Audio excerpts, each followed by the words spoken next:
حکوومەتی هەرێمی کوردستان بە ناوی بەڕێز جەنابی سەرۆک وەزیران کاک مەسرور بارزانی و سەرۆکایەتی ئەنجومەنی وەزیران و حکوومەتی هەرێمی کوردستان بە خێرهاتنێکی شاندی شانەی قەیرانی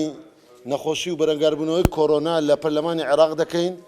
کە بە سەرۆکایەتی بەڕێز جەنابی سەرۆکی لێژنە و سەرۆکی شاندەکە بەڕێز حەسەن کەعبی و هەموو ئەندامانی شانەی قەیرانی کۆرۆنا لە پەرلەمانی عێراق و ئەندامانی لژنەی تەندروستی و نوێنەری وەزارەتی تەندروستی عێراقی فیدراڵ و بە ئامادەبوونی ئەندامانی پەرلەمانی عێراق و بەڕێزان لە وەزارەتی تەندروستی هەروەها لەگەڵ بەڕێز خودی بەڕێز جەنابی پارێزگاری هەولێر و بەڕێوەبەری گشتی تەندروستی هەولێر ئەمڕۆ لە سەردانێکی مەیدانیاندا بۆ چەند شوێنێک لەسەر ڕێکارەکانی بەرەنگاربوونەوەی نەخۆشی کۆرۆنا کە سەرەتا سەردانی یەکێک لە نەخۆشخانەکانی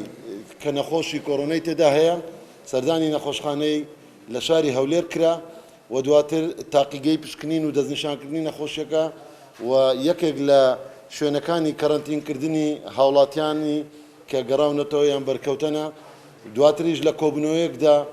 لە هەر یەکێک لەم شوێنانە و لە کۆبنەوەی کۆتاییش راپۆرتێکی تێر و تەسەلی ڕێکارەکانی هەرێمی کوردستان پێشکەش کرا و وێڕای بە خێرهاتنیان بە ناوی بەڕێز جەنابی سەرۆک وەزیران و حکوومەتی هەرێمی کوردستان داوامان لە شاندی پەرلەمانی عێراق کرد کە وێڕای ئەوەی کە لە ماوەی ڕابردوو وەکو حکوومەتی هەرێمی کوردستان و وەکو وەزارەتی تەندروستی لە پەیوەندێکی پتە و زۆر باش دابووینە لەگەڵ حکوومەتی عێراق وەزارەتی تەندروستی و هەروەها شانەی قەیرانی کۆرۆنا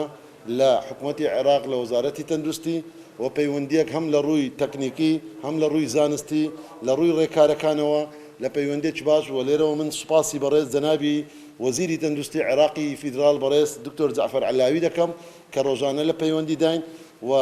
ئەو هاوکاریانەی کە تا ئێستا گەیشتووە تا ڕادەیەکیش ئەم هاوکاریانە هەرێمی کوردستانی تێدا بەش بۆ دوای سەردانیشمان بۆ ئەم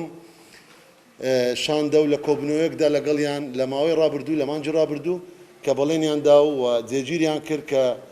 هاوکاریکردن و پاڵپشتیکردن و دابینکردن حکوومەتی عێراق و وەزارەتی تەندروستی هەرێمی کوردستان تێدا بەشدار بکات و لە دوایین هاوکاریەکانیاندا پاڵپشتێک و تەرخانکراوێکی پارەی کە بەدەست حکوومەتی عێراق و وەزارەتی تەندروستی گەیشتووە دوێنێ کە لە وەزارەتی دارایی دەرچوو گەیشتە دەست وەزارەتی تەندروستی بە بڕی 3 میلیارد دینار تەنها بۆ 3 پارێزگا و 500 میلیۆن دیناریش بۆ وەزارەتی تەندروستی بەڵام لەبەرەوەی ئێمە بە پێویستمانزانی لەسەر ڕاستپاردە و بڕیاری جەنابی سەرۆک وەزیران بڕیاری داد بەڕێزیان ڕاستپاردەی کردین کە بە پەرۆشەوە دەڕوانێتە هەموو شوێنەکان لە هەرێمی کوردستاندا بۆ پارێزگای هەڵەبجە و هەروەها بۆ بەڕێوەبەرایەتی گشتی تەندروستی ڕاپەڕین و بەڕێوەبەرایەتی گشتی تەندروستی گەرمیان لە هەمان ئەم بەشەی وەزارەتی تەندروستیەوە بۆیان تەرخان کرێ بۆ دابینکردنی پێداویستیەکانی پزیشکی من لێرەوە لە کۆبنەوەکانیشماندا زۆر سوپاسیان دەکەین کە تێڕوانین و ڕای بەڕێزی ئەم شاندا زۆر بەباشی لەسەر ئەم ڕێکارانە و سوپاسی حکوومەتی هەرێمی کوردستانیان کرد و ئەم بەڕێزانە ئێمە داوامان کرد کە زیاتر پاڵپشتی هەرێمی کوردستان بکەن چونکە من دەمەوێت لێرە پێتان بڵێن کە هەرێمی کوردستان تایبەتمەندی زۆر جیاوازی هەیە بەوەی کە ژمارەیەک یەکجار زۆر تا ئێستاش پەناهەندە و خوشک و برایانمان لە پەناهەندە و ئاوارەکان لە کەمپەکان و لە ناو شاردا نیشتەجێن هەروەها هەرێمی کوردستان جیاواز لە پارێزگاکانی تری عێراق هەڵدەستەی ڕۆژانە بە ڕووپێوکردن و پشکنینێکی یەکجار زۆر بۆ بە پشکنینی هەرەمەچی و بە پشکنینی بەرکەوتوان و گەڕان بە دوای حالەتەکانی گومان لێکراویان توشبووان هەروەها ژمارەی زۆری ئەم هاوڵاتیانەی کە لە دەرەوەی عێراق ئێستا دەگەڕێنەوە دەواازەی هاتنەوەیان هەرێمی کوردستانە بۆیە بە پێویستمانزانی کە هەرێمی کوردستان لە بەرچاو بگرن لە هاوکاری و پاڵپشتێدارایەکانی کە حکوومەتی عێراقی فیدراڵ لە کۆمەڵگەی نێودەوڵەتی لە بانکی مرکزی لە دەوڵەتانی خێرخواست لە هەر لایەنێک دەست دەکەوێت سوپاسیان دەکەین کە ئەم شاندە بەڕێزە و پەرلەمانی عێراق جەخت لەسەرەوە بکاتەوە کە بە پەیوەندێکی باشتر و دابینکردنێکی باشتر لە داهاتوودا چونکە ئەم ڤایرۆسە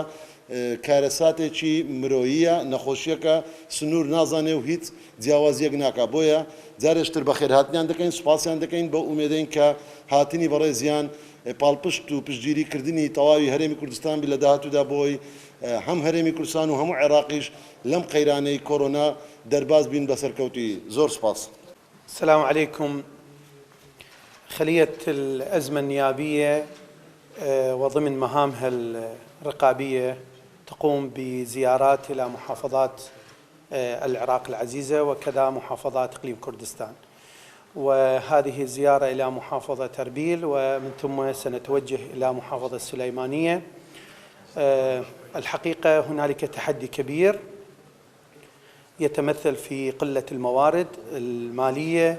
يتمثل في انخفاض أسعار النفط، يتمثل في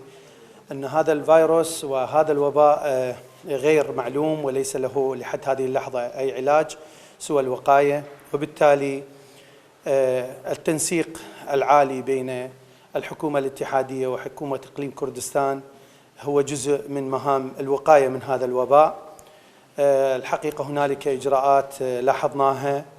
من قبل وزارة الصحة في إقليم كردستان عالية المستوى، لكن هذا لا يعني بأن هنالك تداعيات وآثار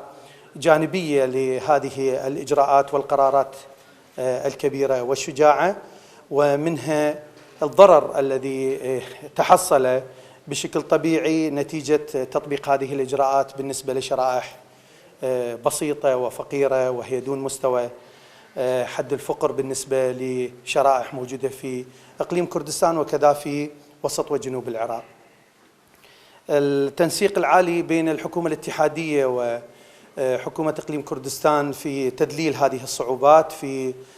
تنسيق هذه الإجراءات، في وحدة هذه الإجراءات والقرارات المركزية سيؤدي بالنتيجة إلى تخفيف والتقليل من هذه الآثار. هنالك دور كبير تقوم به حكومة الإقليم حقيقة، خصوصا في مجال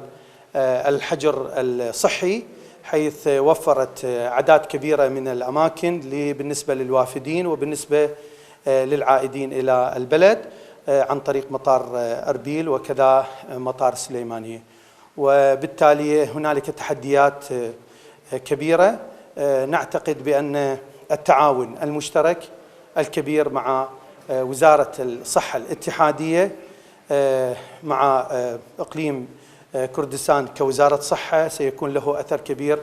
في تخفيف هذه الأعباء والمشكلات التي تواجه هذا الخطر. كل الشكر والتقدير إلى زملائنا أعضاء مجلس النواب العراقي عن إقليم كردستان،